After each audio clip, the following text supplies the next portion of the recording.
इथे फक्त दागिने नाही तर पिढ्यानपिढ्यांचा विश्वास मिळतो. परंपरेची झळाळी आणि विश्वासाची खात्री. कैलास अडगावकर ज्वेलर्स, दत्त मंदिर बस स्टॉप, नाशिक रोड. पेठ रोडवरील पिंगळे फार्म आणि सप्तरंग सोसायटी परिसरातील एका मॅनहोलमध्ये रविवारी सकाळी अज्ञात व्यक्तीचा कुजलेल्या अवस्थेतील मृतदेह आढळून आला आहे.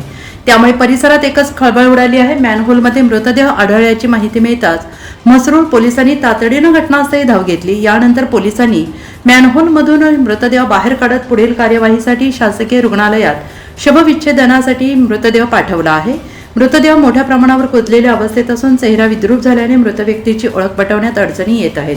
सदर व्यक्ती मॅनहोलमध्ये नेमकी कशी पडली, त्याचा मृत्यू कशामुळे झाला, तसेच ही घटना अपघाती आहे की अन्य काही कारणामुळे घडली याबाबत पोलिसांकडून तपास करण्यात येतो आहे. म्हसरूळ पोलीस स्टेशनच्या हद्दीमध्ये पेठ रोड पॉवर लॉनच्या समोर रस्त्याचं काम सुरू आहे आणि हा रस्त्याचं जे काम सुरू आहे हा रेस्ट्रिक्टेड एरिया आहे, म्हणजे हा रहदारीसाठी बंद केलेला एरिया आहे आणि इथे चेंबरचे काम सुरू आहे. तर इथे एक अज्ञात डेड बॉडी सापडल्याचा सकाळी 112ला कॉल होता. त्याप्रमाणे आम्ही पोलीस पाठवले असता इथे चेंबरमध्ये एक इसम त्याचे पाय दिसत होते.